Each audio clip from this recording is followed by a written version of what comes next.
Hello दोस्तों, हमारे YouTube channel पर आप सभी का स्वागत है। एक हम बहुत प्यारा नाच गीत लेके आए। अच्छा लगे लाइक सब्सक्राइब कमेंट शेयर जरूर करिएगा दोस्तों। हमारे वीडियो में लास्ट तक बने रहिएगा, फुल आवाज करके देखिएगा और हमारे चैनल को आगे बढ़ाइएगा, सपोर्ट करिएगा। जैसे सबको प्यार दुलार दे रहे हैं वैसे मुझे भी दीजिएगा। हमारा गाना कैसा लगा कमेंट बॉक्स में जरूर बताइएगा। आगी गई दुबई के कमाई हमारी माई हो, आगी गई दुबई के कमाई हमारी माई हो, आगी गई दुबई के कमाई हमारी माई हो।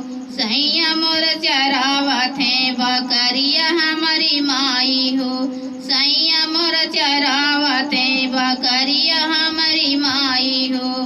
बीज बनवावे खातिर बीकी गई झूलनिया हो, बीकी गई झूलनिया, बीकी गई लीना की गई नथुनिया हमारी माई हो, बीकी गई लीना की गई नथुनिया हमारी माई हो। आगी गई सऊदी गई कमाई हमारी माई हो, आगी गई दुबई के कमाई हमारी माई हो। सैया मोर चरावत न बकरिया हमारी माई हो, सैया मोर चरावत न बकरिया हमारी माई हो। नवा में बाती आई कुछ नाही काही हो, कुछ नाही काही हो। सुसकी सुसुकी घर में रोई हमारी माई हो, सुसकी सुसुकी घर में रोई हमारी माई हो।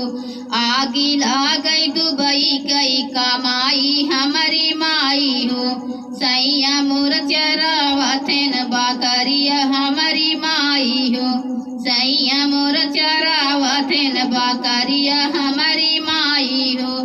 सैया भी न सुन लागे घर यहुआ गानावा हो, घर यहुआ गानावा।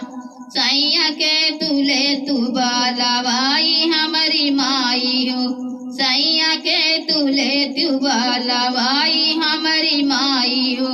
आगी गई दुबई के कमाई हमारी माई हो, आगी गई दुबई के कमाई हमारी माई हो।